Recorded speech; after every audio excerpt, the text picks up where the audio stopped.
대장동 사건 수사는 어떻게 진행이 되고 있을까요? 자, 핵심 인물들 재판으로 넘겨졌지만 수사 끝나지 않았습니다. 대장동으로 번 돈 찾아내서 뺏으려는 검찰과 들키지 않으려고 숨기는 김만배의 쫓고 쫓기는 수사가 이어지고 있는데요. 어떻게 숨기고 어떻게 찾는지 궁금하지 않으십니까? 게다가 돈을 향한 끝없는 김만배의 집착을 보시면 인생 공부까지 하게 됩니다. 함께 공부할까요?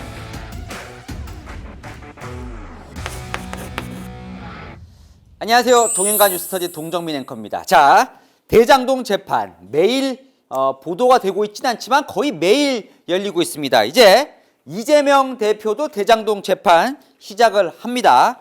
그리고 정진상, 김용, 유동규, 김만배 씨는 대장동 재판이 한창 진행이 되고 있죠. 자, 그런데 검찰 수사가 다 끝난 게 아닙니다. 여러분 이거 궁금하지 않으십니까? 검찰이요, 범죄 수익이라고 보고 이 대장동 일당이 번 돈 7,886억 원을 막 쫓고 있거든요. 그래서 이 돈 지금 어디 있을까? 자, 어디 있을까?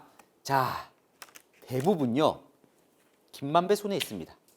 왜냐? 지분 볼까요? 절반이 김만배 소유죠. 물론 나무과 유동규는 그 유명한 말, 김만배가 절반은 그분 것이라고 했다. 그러니까 자기가 갖고 있는 지분 절반 중에 절반은 이재명 대표 거다라고 주장을 하고 있지만 이 말이 사실이라고 해도 그건 약속뿐이었습니다. 실제로 돈이 이쪽으로 간 게 아니라 주겠다고 약속을 했고 어쨌건 약속을 했든 안 했든 그 돈 누가 갖고 있어요? 결국은 김만배 씨가 갖고 있는 겁니다. 자, 오늘은요, 이 돈을 쫓아가 보려고 합니다. 검찰이 이 돈을 찾기 위해 엄청나게 애를 쓰고 있고 그 수사가 어느 정도 진척이 상당히 됐습니다. 여러분 놀라실 겁니다. 김만배 씨가요, 감옥 안에서 이 돈을 지키기 위해 어떤 눈물겨운 노력을 했는지 지금 시작합니다.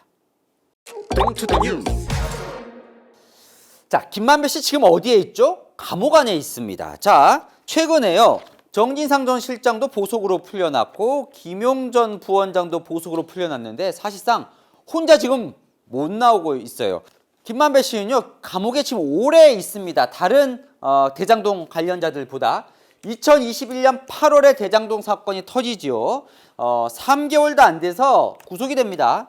그리고 1년 가득 채워서 출소를 해요. 그랬다가 12, 1, 2, 3개월 만에 다시 재구속이 됩니다. 그러니까 대장동 사건 터지고 지금까지 밖에 나와 있는 기간이 한 6개월 정도밖에 안 돼요. 자, 지금 저희가 이제 요 기간을 살펴볼 건데, 자, 요 기간, 특히 구속되어 있는 동안 김만배 씨는 반성을 하고 있었을까? 검찰 수사에 따르면 아닌 것 같습니다. 온통 대장동으로 번 돈을 어떻게 숨길까?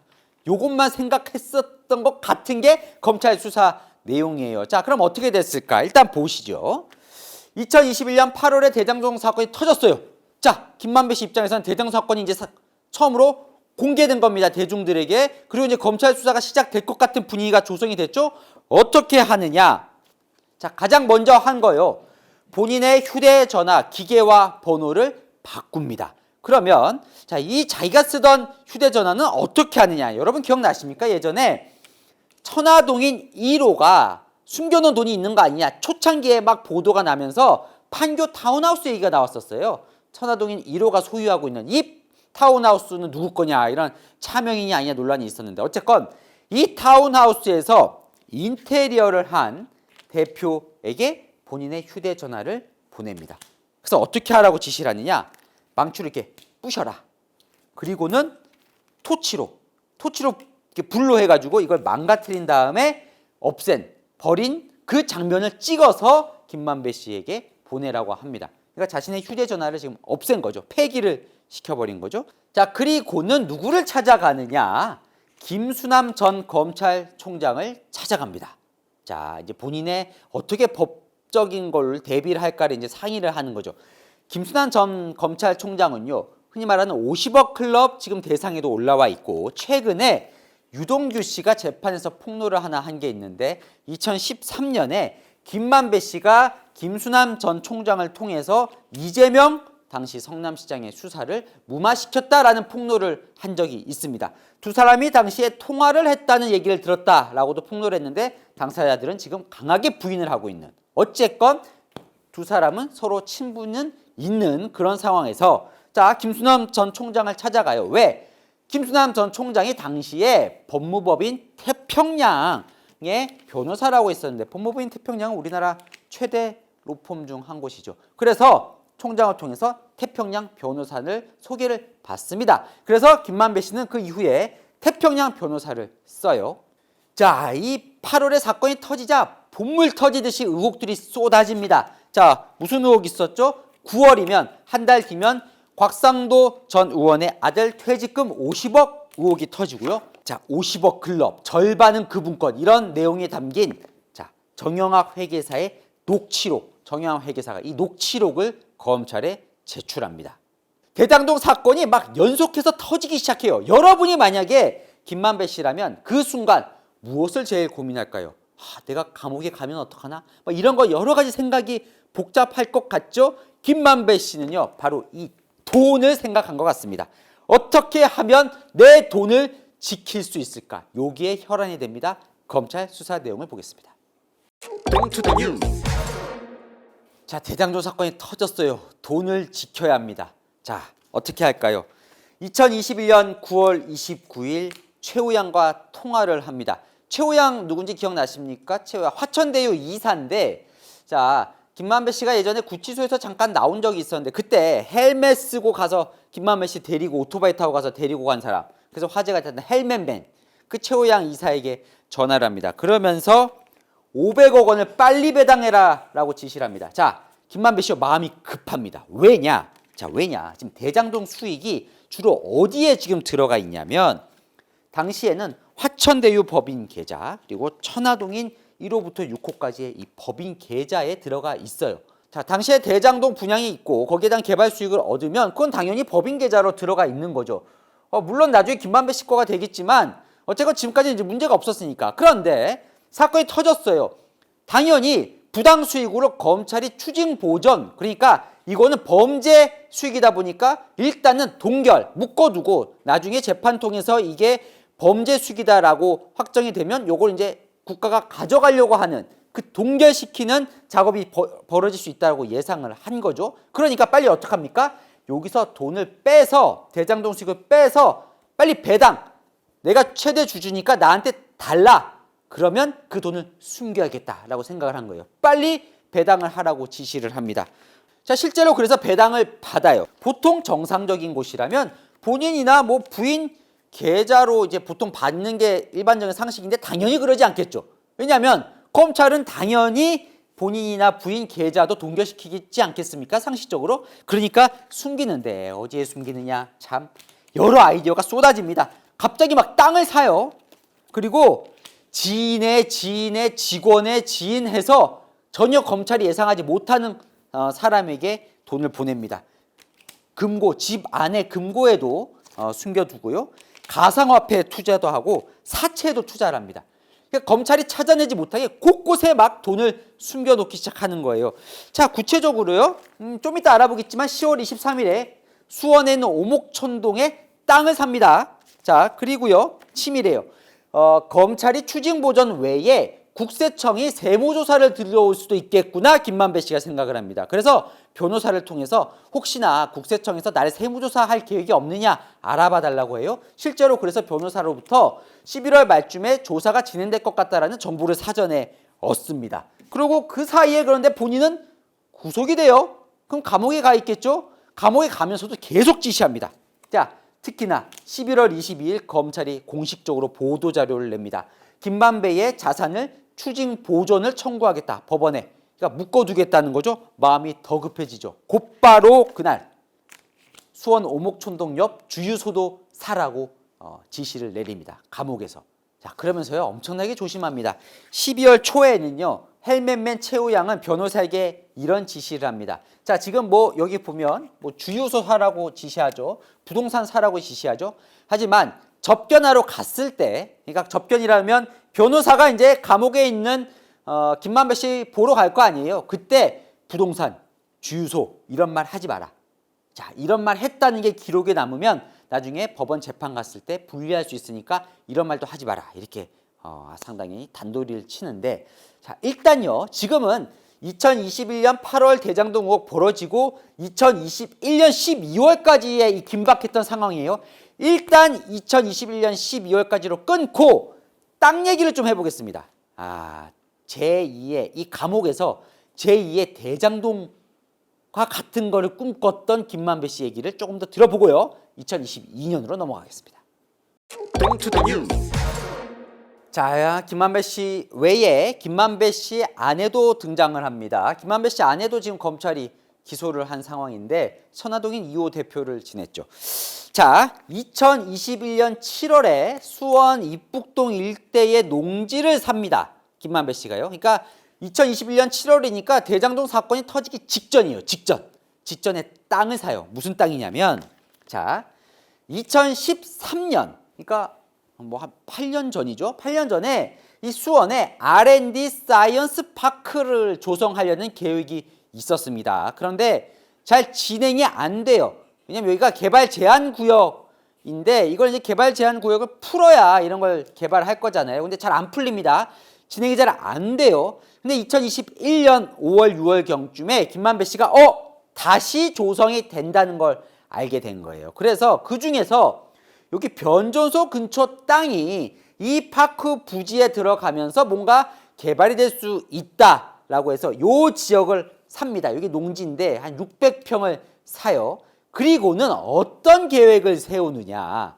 자, 여기 이제 한 600평을 사고 주변에 농지 한 3,000평을 더 사야겠다는 계획을 세우는데 주변 농지 가격을 떨어뜨리는 작업을 시작합니다. 어떻게 하냐면 이 농지 근처에 자기가 땅을 샀잖아요. 그리고 붙어있는 농지 근처에 펜스를 다 쳐요.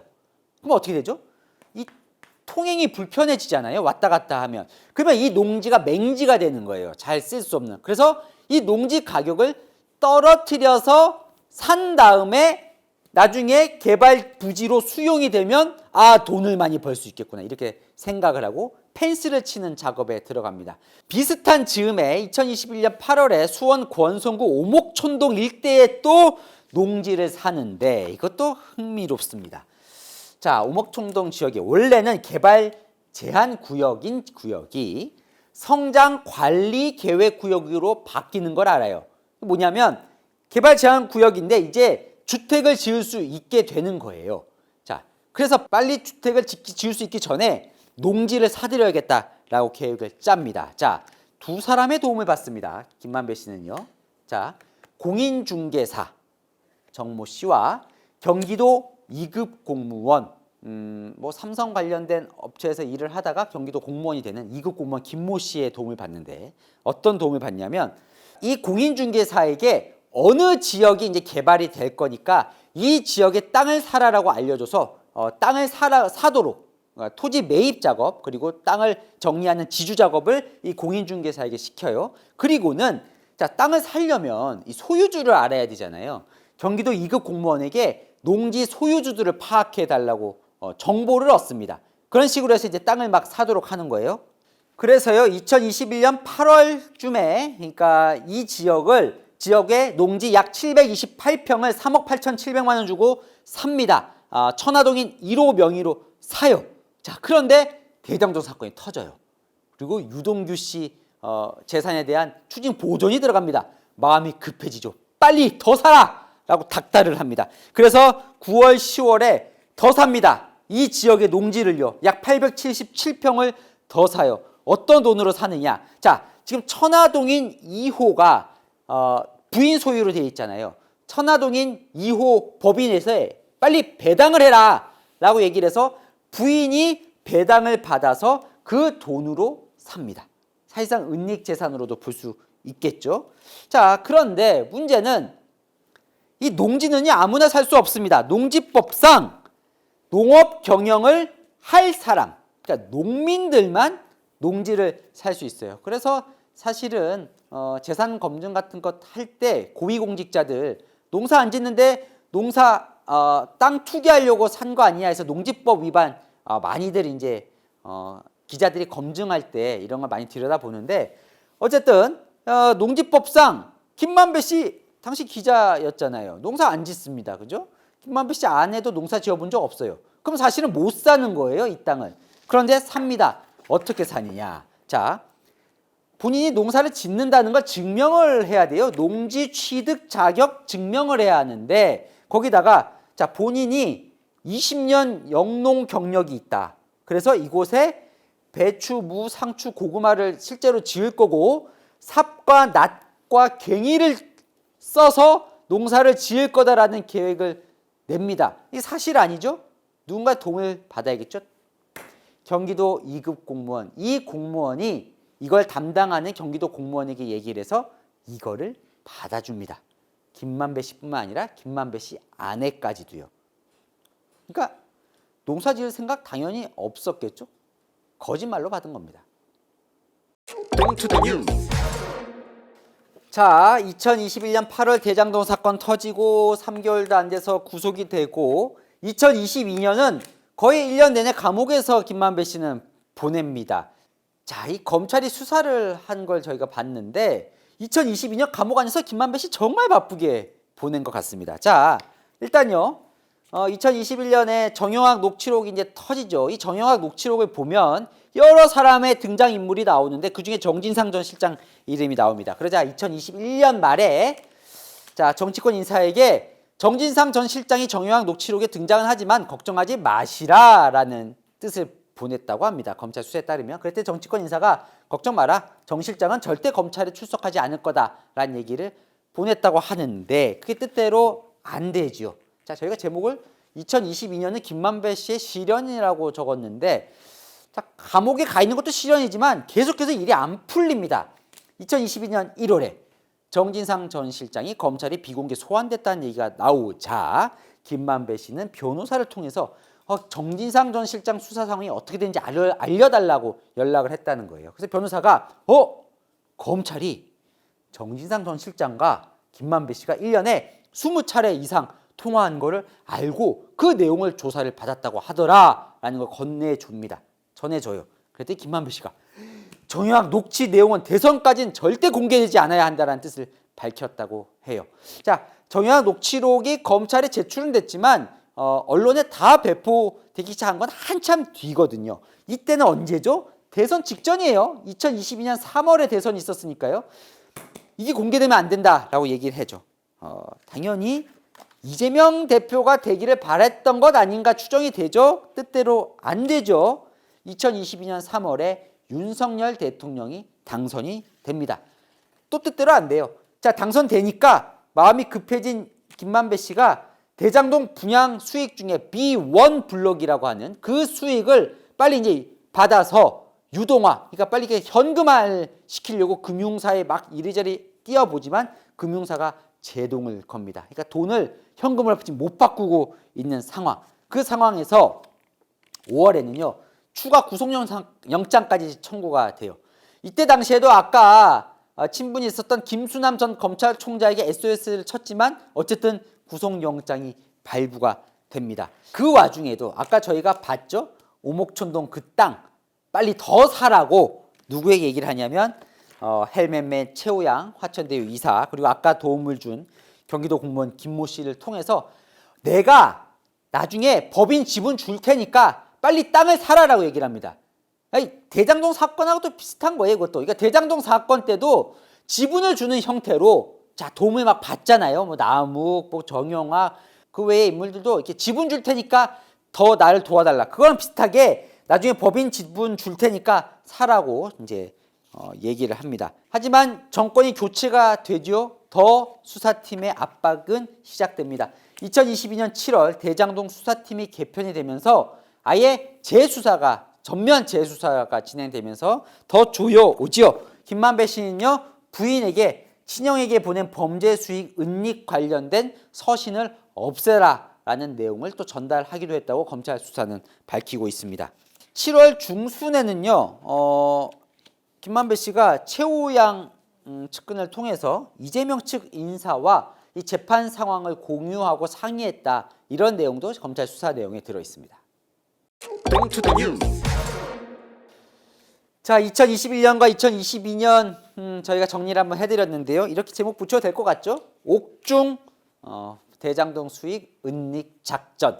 자, 감옥에 있다 보니까 당연히 뭐 여러 가지 행동에 제약이 있잖아요. 그러다 보니까 이런 측근들, 최우양 화천대유 이사나 이한성 화천대유 공동대표 같은 주변 인물들의 도움을 받습니다. 자, 이 두 사람은요, 김만배 씨 입장에서는 의리를 지키는 거죠. 변호사를 통해서 이런 입장도 밝힙니다. 김만배 씨의 재산은 마지막까지 우리가 철저히 지키겠다라는 뜻을 감옥에 있는 김만배 씨에게 전달을 했다고 해요. 하지만 이런 의리 있는 사람만 있었을까요? 자, 아니었습니다. 돈을 내놔라고 김만배 씨를 협박한 두 사람이 있었는데요. 천하의 김만배도 쩔쩔매게 만드는 이 두 사람 누구일까요? 다음 편에 이어가겠습니다. 복잡한데 궁금한 이슈 댓글로 남겨주시면 제가 대신 풀어드리겠습니다. 동행가 뉴스터디 오늘은 여기까지입니다.